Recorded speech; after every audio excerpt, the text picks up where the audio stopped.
Puji nama Tuhan, Shalom. Shalom. Kembali lagi kita ke dalam dapur roti hidup, dan pada hari ini kita akan bersama-sama untuk meneliti, untuk mendengar dan untuk membaca firman Tuhan. Itu mari kita buka di dalam Matius 5.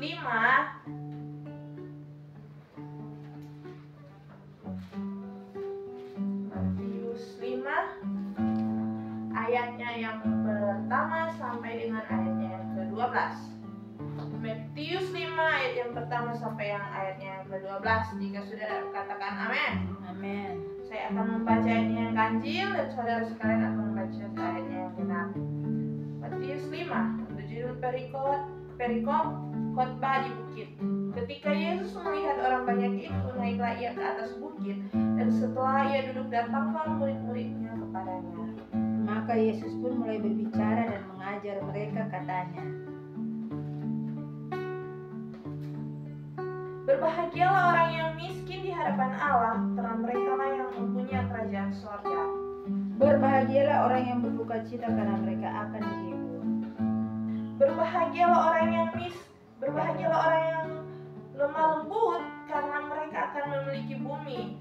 Berbahagialah orang yang lapar dan haus akan kebenaran, karena mereka akan dipuaskan.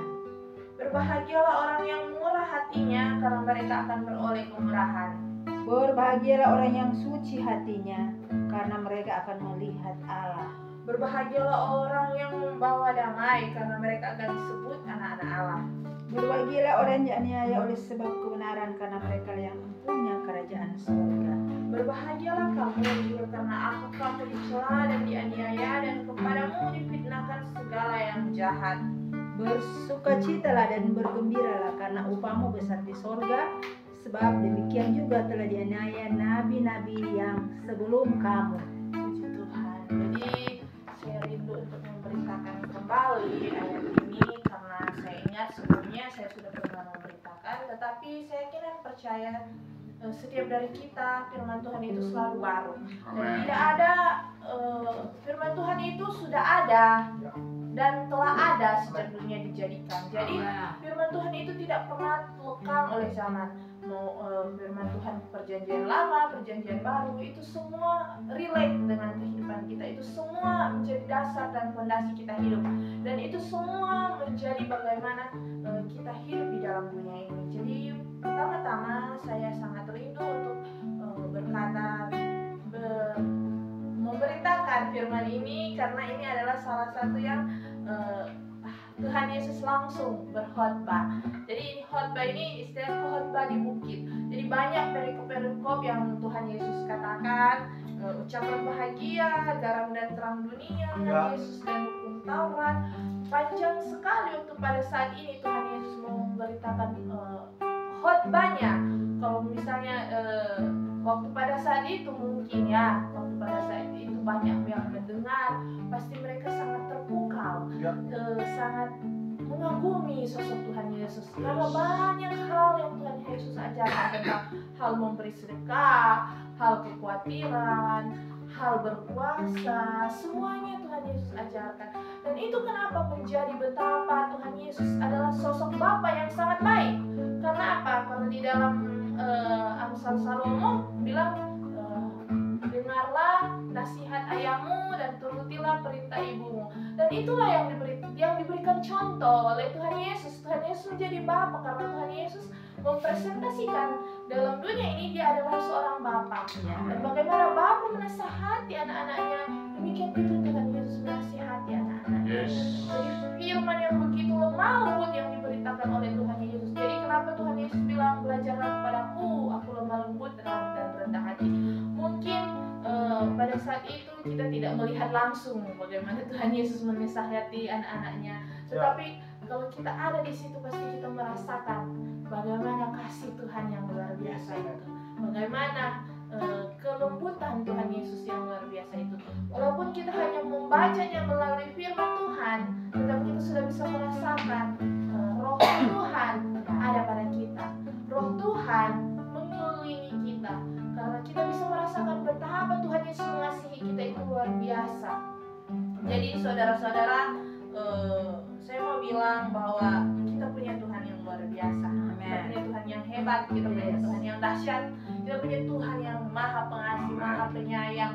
Jadi jangan pernah kita ragu akan dalam dunia ini, karena Tuhan kita tuh hebat, Tuhan kita tuh luar biasa. Tidak pernah terpikirkan oleh pikiran kita, oleh mata kita, oleh segala-segalanya dalam dunia ini. Setiap apa yang Tuhan pikirkan dalam kehidupan kita, tetapi yang kita tahu, kita percaya kepada Tuhan Yesus. Baiklah saudara-saudara, di sini Tuhan Yesus bilang, maka Yesus pun mulai berbicara dan mengajar mereka. Katanya, berbahagialah orang yang miskin di hadapan Allah, karena mereka lah yang mempunyai kerajaan surga. Jadi berapa kali saya mendengar tentang yang mempunyai kerajaan surga. Yang pertama, orang yang miskin di hadapan Allah. Yang kedua, orang yang seperti anak kecil. Lihatlah anak-anak kecil ini, karena mereka lah yang mempunyai kerajaan surga. Jadi dua karakter itu yang Tuhan inginkan untuk orang-orang yang mempunyai kerajaan surga, yaitu miskin dan seperti anak kecil. Apa sih miskin ini? Apa sih anak kecil ini? Yang artinya bahwa ketika kita miskin di hadapan Allah, kita tidak ada roh kesombongan apapun. Walaupun kita sudah memiliki harta yang banyak, sudah memiliki jabatan yang tinggi, sudah memiliki popularitas yang sangat terkenal, sudah memiliki sesuatu yang bahkan dipikir orang wow, sudah memiliki titel yang begitu banyak, sudah memiliki banyak pekerja yang kita nafkahi, itu tidak membuat kita menjadi sombong di hadapan Tuhan. Justru semakin kita di atas, justru semakin kita memiliki berkat, kita rasa sadar bahwa itu bukan karena kita, tapi itu karena Tuhan. Karena apa? Bagaimana sih miskin di hadapan Allah? Jadi kita di hadapan Allah itu tidak punya apa-apa. Memang kita tidak punya apa-apa, karena semuanya ini milik Tuhan. Sampai Tuhan bilang, bahkan kamu tidak berkuasa untuk menghitamkan atau memutihkan rambutmu. Jadi tidak berkuasa atas kepala, atas tangan, atas kaki. Jadi kenapa Tuhan Yesus bilang jangan sampai orang mengambil sumpah yang asal-asalan. Karena itu saudara-saudara, jadi kalau kita melihat orang yang sudah memiliki banyak hal, sudah memiliki segala, mungkin menurut kita dalam hal duniawi sudah memiliki segalanya, tetapi dia memiliki sifat-sifat yang sombong, yang tinggi hati, yang suka memamer-mamerkan, yang tidak memandang rendah orang, berarti dia bukanlah suatu anak Allah. Karena Yesus bilang bukanlah sesuatu yang mempunyai kerajaan surga. Dia mungkin memiliki kerajaan dunia, tapi dia tidak memiliki kerajaan surga. Jadi saudara-saudara, bedakan kerajaan surga dan kerajaan dunia. Memang kerajaan dunia terlihat bergelimang harta, terlihat sangat wow, sangat memanjakan mata. Karena kenapa saya bilang bedakan? Karena waktu saat Tuhan Yesus dicobai, iblis mencobai Tuhan Yesus, bukan hal yang iblis tunjukkan kepada Tuhan Yesus adalah apa? Kekayaan dan kemuliaan dan kehormatan. Itulah yang iblis tunjukkan. Ketika terakhir di hubungan bait suci kan iblis tunjukkan, lihatlah kekayaan dan kemuliaan segala dunia ini. Jika engkau menyembah aku akan memberikan kepadamu. Jadi saudara, helekan Tuhan saja, sedangkan Tuhan saja iblis tawarkan kekayaan. Tuhan loh yang punya kekayaan. Nah, inilah yang saya bisa bilang kenapa kita harus miskin di hadapan Allah. Contohnya ini, iblis tidak punya apa-apa, tapi dia menawarkan kekayaan kepada Tuhan. Sedangkan Tuhan yang punya. Ini adalah contoh sederhana. Itulah contoh sederhana. Iblis menawarkan kekayaan, kemuliaan, kehormatan di hadapan orang yang punya segalanya. Itu kan aneh. Sedangkan Tuhan saja dia boleh tawarkan kekayaan, kehormatan, kejayaan, apalagi manusia. Pikirnya sederhana seperti itu. Jadi saudara, kekayaan, kehormatan, kemuliaan itu bukanlah sesuatu menjadi kerajaan surga. Itu adalah kerajaan dunia. Dan anak-anak iblis sangat suka itu. Tetapi di dalam Tuhan itu memang kita dapat kerajaan dunia, karena Tuhan Yesus bilang apa? Jangan takut terhadap dunia, karena aku telah mengalahkan dunia. Jadi segala hal yang ditawarkan iblis itu sebenarnya punya manusia, bukan punyanya iblis. Ya. Jadi jangan sampai kita termakan oleh rayuan dengan kekayaan, kehormatan, kemuliaan. Karena Tuhan Yesus bilang apa? Carilah dahulu kerajaan Allah dan kebenarannya, maka semuanya itu akan ditambahkan kepadamu. Semuanya itu apa? Kita nggak bisa bayangkan semuanya itunya Tuhan. Karena pasti sangatlah banyak. Karena Tuhan bilang semuanya itu. Kita nggak tahu semua, karena DP ayat selanjutnya kan apa? Itu adalah sesuatu hal yang dicari oleh orang-orang yang tidak mengenal Allah. Kalau di DP ayat selanjutnya, tetapi carilah dahulu ayat seatas itu, tetapi carilah dahulu kerajaan Allah dan kebenarannya, maka semuanya itu akan ditambahkan kepadamu. Jadi kalau orang-orang yang tidak mengenal Tuhan, orang hal yang pertama dengan cari itu adalah materi. Tetapi orang-orang yang mengandalkan Tuhan, yang miskin di hadapan Tuhan, hal pertama yang dia cari adalah Tuhan. Itu yang membedakan kerajaan dunia dan kerajaan sorga. Itulah kenapa Tuhan bilang, berbahagialah orang yang miskin di hadapan Allah, karena mereka yang mempunyai kerajaan sorga. Karena apa? Saya sudah jelaskan tadi, contoh dasarnya saja seorang iblis menawarkan kekayaan kepada Tuhan yang punya segalanya. Itu contoh dasar ya. Berarti dia tidak memiliki roh kerendahan hati, roh sombong lah, begitu. Sampai kenapa Tuhan bilang orang yang miskin itu punya kerajaan sorga? Karena itu contoh dasar anak-anak iblis seperti itu. Jadi kita jangan sampai memiliki hati yang seperti itu. Jadi itulah adalah selanjutnya adalah berbahagialah orang yang berduka cita, karena mereka akan dihibur. Jadi artinya di sini bahwa setiap kapanpun kita pasti mengalami duka cita dalam kehidupan.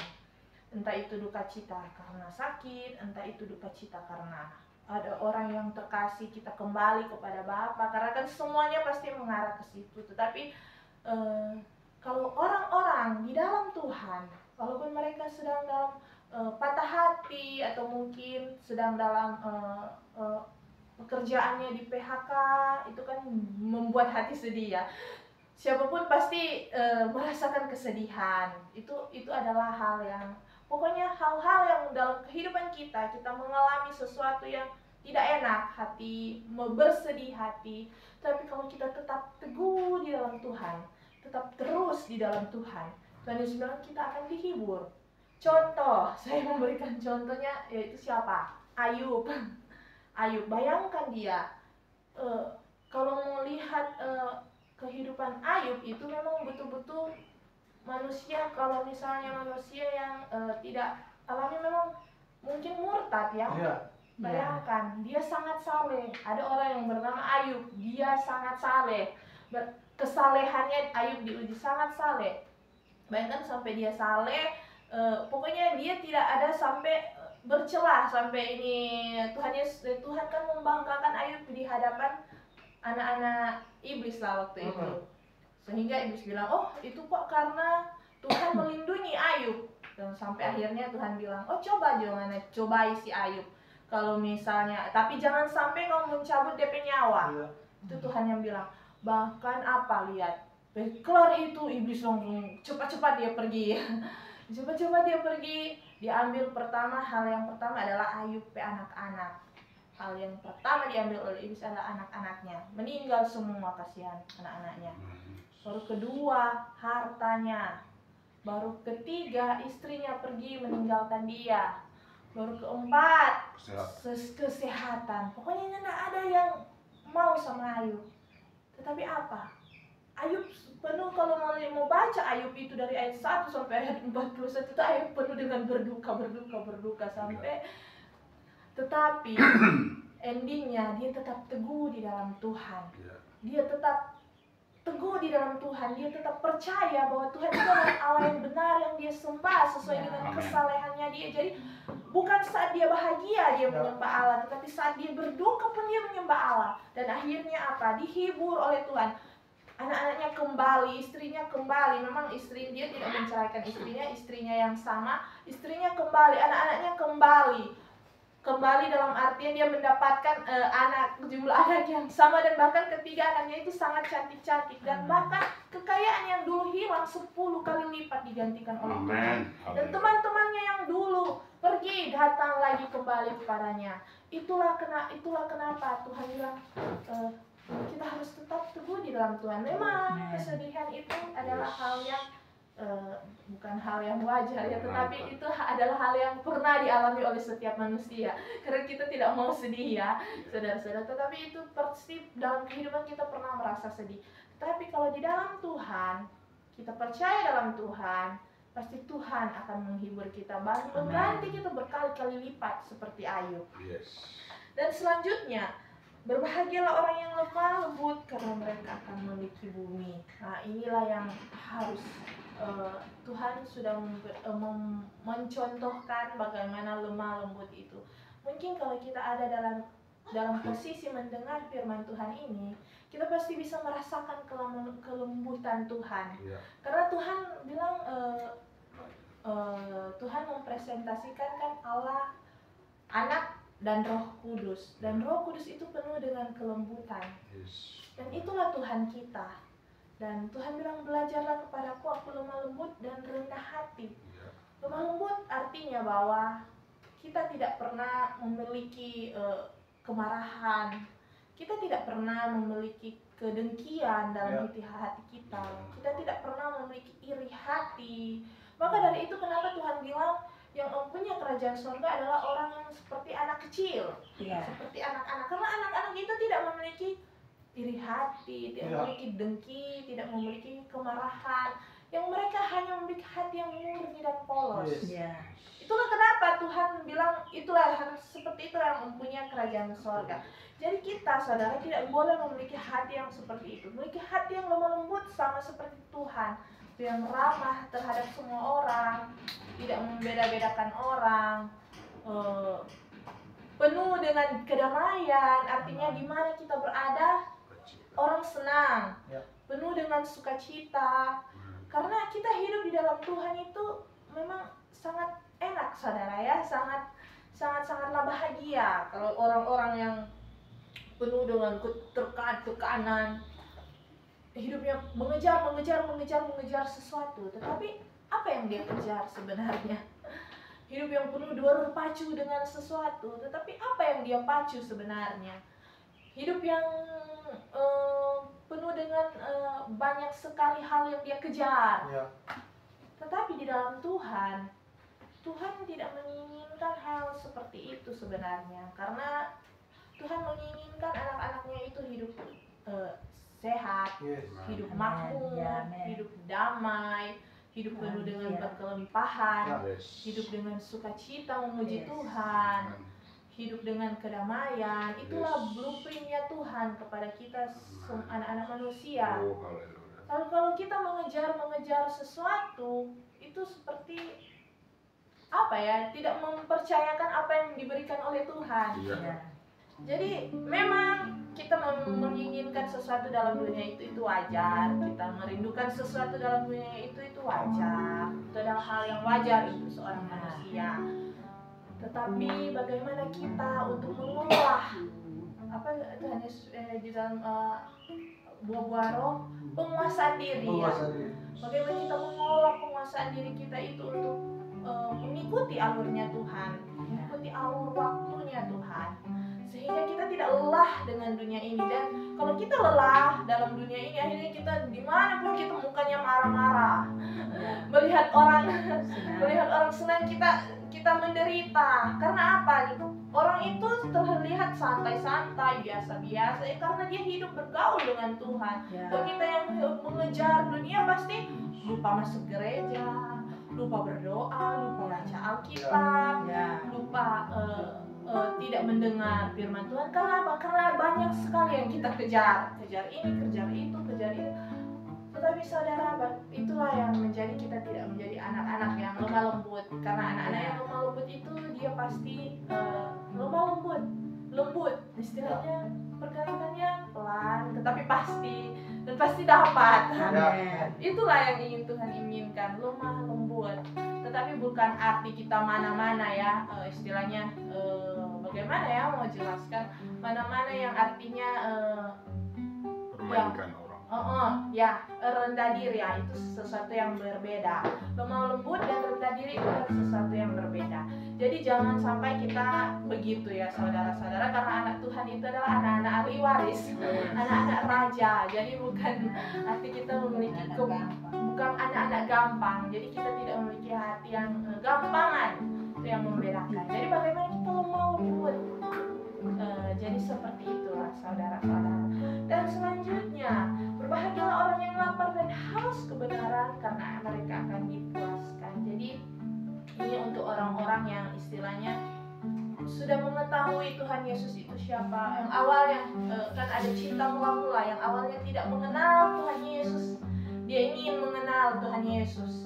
Akhirnya dia mencari tahu pribadi Tuhan Yesus, karakter Tuhan Yesus, semuanya tentang Tuhan Yesus. Tetapi lama-kelamaan setelah dia mengenal kasih Tuhan, dia sudah tidak memiliki kasih cinta mula-mula yang sejak waktu awal dia cari itu. Akhirnya datar. Jadi kapanpun, walaupun kita sudah mengerti, sudah sampai dalam tahap menyembah Allah dalam roh dan kebenaran, kita tetap harus terus haus dan lapar akan kebenaran. Amin.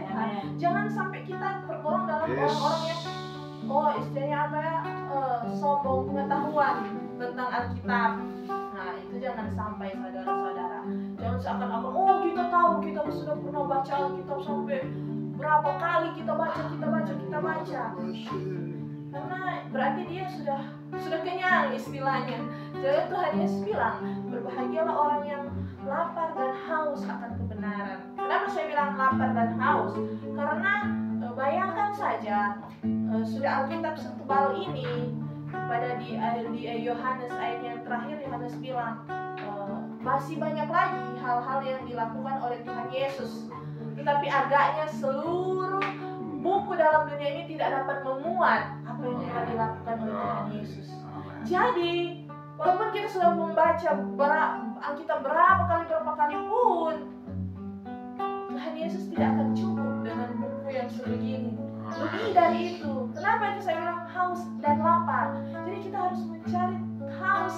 Bagaimana sih Tuhan itu? Apa sih Tuhan itu? Dengan penuh pertanyaan-pertanyaan kita. Dan pasti Tuhan akan memberikan banyak jawaban melebihi Alkitab itu sendiri. Memang Alkitab adalah peta dalam kehidupan kita bisa baca, kita bisa pikirkan, tetapi lebih dari itu, Alkitab lebih dari itu. Dan itulah kenapa kita harus haus dan lapar akan kebenaran firman Tuhan, dan mereka akan dipuaskan. Bagaimana sih ketika para ilmuwan menemukan sesuatu, pasti mereka bayangkan mereka mencari tahu formula itu seumur hidupnya, dan ketika mereka mendapatkan itu sangat bahagia untuk mereka. Dan sama seperti kita, dan ketika Tuhan memberikan jawaban atas apa yang menjadi pertanyaan kita dalam kehidupan ini, pasti sangat terpuaskan kehidupan kita. Dan akhirnya kalau kita sudah puas, kita tidak akan mengejar sesuatu yang fana. Pasti kita akan mengejar sesuatu yang kekal dan abadi. Dan itu tidak dapat dimengerti oleh orang-orang yang tidak pernah haus dan lapar akan firman Tuhan. Karena mereka hanya mengetahui setiap dasar-dasarnya, hanya mengetahui permukaannya, tidak mengetahui sampai kedalaman firman Tuhan itu sendiri. Kenapa? Karena mereka tidak pernah haus dan lapar.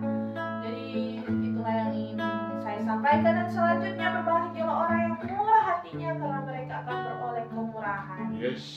Itulah kenapa Tuhan Yesus mengajarkan kita untuk memberi. Yang pertama, waktu zamannya perjanjian lama, Tuhan Yesus sebenarnya suruh mengorbankan lembu, memberikan 10% kepada gereja, bait Allah. Itu sebenarnya bukan untuk Tuhan, itu sebenarnya untuk kita. Bagaimana kita belajar memberi sesuatu, karena Allah adalah Maha Pemberi. Tuhan Yesus bilang manusia adalah segambar dan serupa dengan Allah. Bagaimana Allah adalah pemberi, manusia juga harus memberi.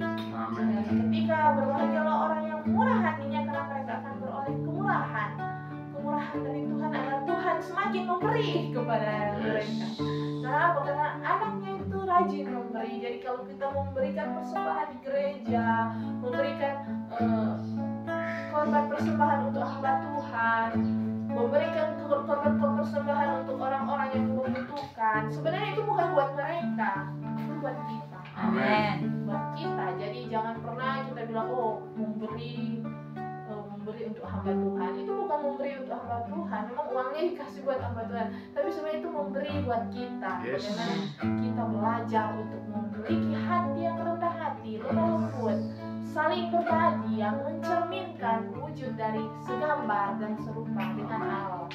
Karena Allah adalah Maha Penyayang, Maha Pengasih, Maha Pemberi, Maha Pemurah, adalah sifat-sifatnya Allah. Dan kita juga harus memiliki sifat-sifat seperti itu. Karena kita adalah segambar dan serupa dengan Allah. Selanjutnya, berbahagialah orang yang suci hatinya, karena mereka akan melihat Allah. Nah, inilah sesuatu hal yang saya selalu sangat suka baca dalam firman ini, karena memang tidak ada manusia yang sempurna. Tetapi Tuhan Yesus bilang, sebagaimana Bapamu di surga adalah sempurna, kamu juga harus sempurna. Dan Tuhan Yesus sudah meneladankan kesempurnaan dari seorang manusia. Jadi memang kita tidak ada yang sempurna dalam dunia ini, tetapi bagaimana kita memiliki hati yang suci, tidak pernah marah terhadap. Memang wajar kita memiliki kemarahan ke orang yang berbuat salah kepada kita, itu adalah hal yang wajar. Karena bagaimanapun manusia tetap marah lah, orang bikin marah kepada kita. Tetapi bagaimana kita tidak memiliki karakter yang sama seperti Tuhan, tidak membalas marahnya itu kepada orang. Itu yang berbeda. Kita tidak membalas kejahatan dengan kejahatan, kita membalas kejahatan dengan kebaikan. Itulah yang ingin Tuhan lakukan kepada kita, karena yang ingin Tuhan lakukan terhadap kita. Jadi artinya suci hatinya tidak terpendung dengan kemarahan. Karena mungkin kalau kita hidup benar-benar di dalam Tuhan, kita tidak akan menemukan orang yang marah kepada kita atau kita marah kepada orang. Karena di dalam selanjutnya Tuhan bilang, berbahagia orang yang membawa damai, karena mereka akan disebut anak-anak Allah. Jadi dimanapun kita berada, orang nggak bakal marah. Kita juga nggak bakal marah kepada orang, karena kita membawa damai. Kalau orang yang sudah memberi contoh, sudah mengikuti contohnya Tuhan Yesus, mengikuti karakternya Tuhan Yesus, dimanapun dia berada, pasti dia disenangi banyak orang, disenangi banyak orang, karena dia membawa karakter-karakter Kristus yang orang tidak bisa marah pada dia. Orang justru memiliki menaruh hati kepada dia. Jadi itulah kenapa orang yang suci hatinya, karena mereka akan melihat Allah. Tidak memiliki dengki, tidak memiliki iri hati, tidak memiliki kesombongan, dan dia akan melihat di mana-mana. Dia akan melihat betapa Tuhan mengasihinya dimanapun dia berada. Jadi kita harus memiliki hati yang suci, saudara-saudara.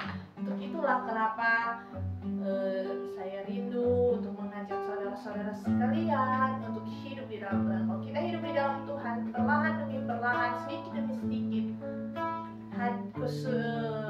hati kita yang dulu akan terkikis pelan-pelan dan menuju ke hati yang baru, yang penuh dengan kelemah lembutan, yang penuh dengan kerendahan hati, yang penuh dengan kesucian, yang penuh dengan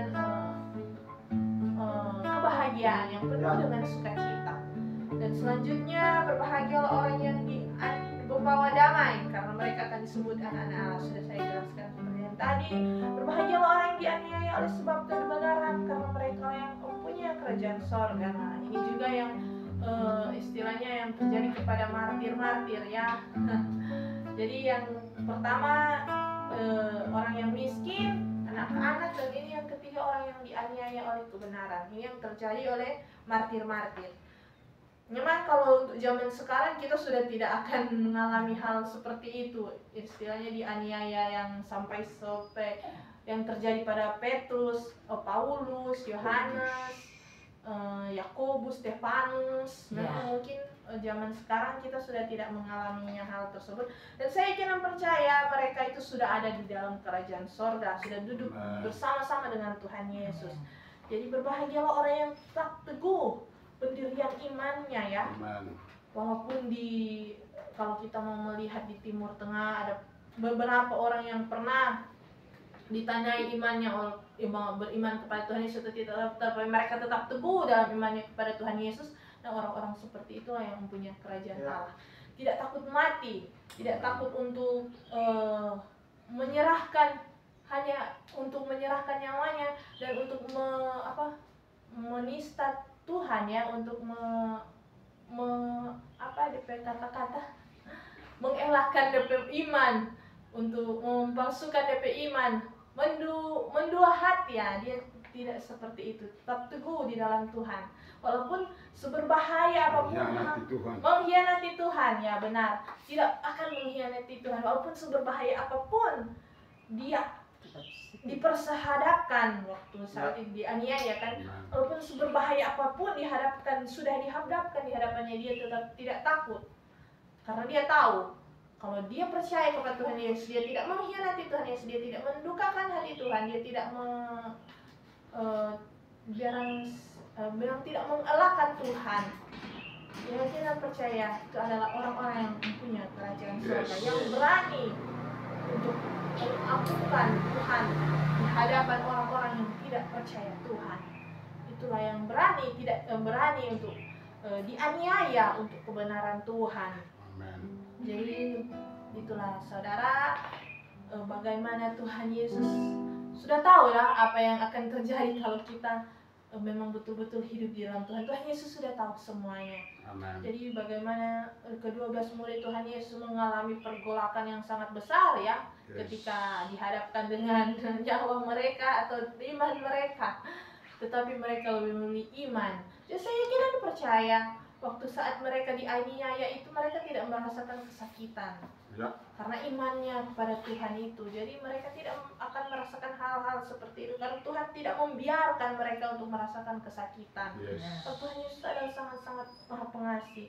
Jadi itulah kenapa kita harus tetap percaya pada Tuhan dengan apapun yang terjadi dalam dunia ini. Jangan sampai kita menduakan hati Tuhan.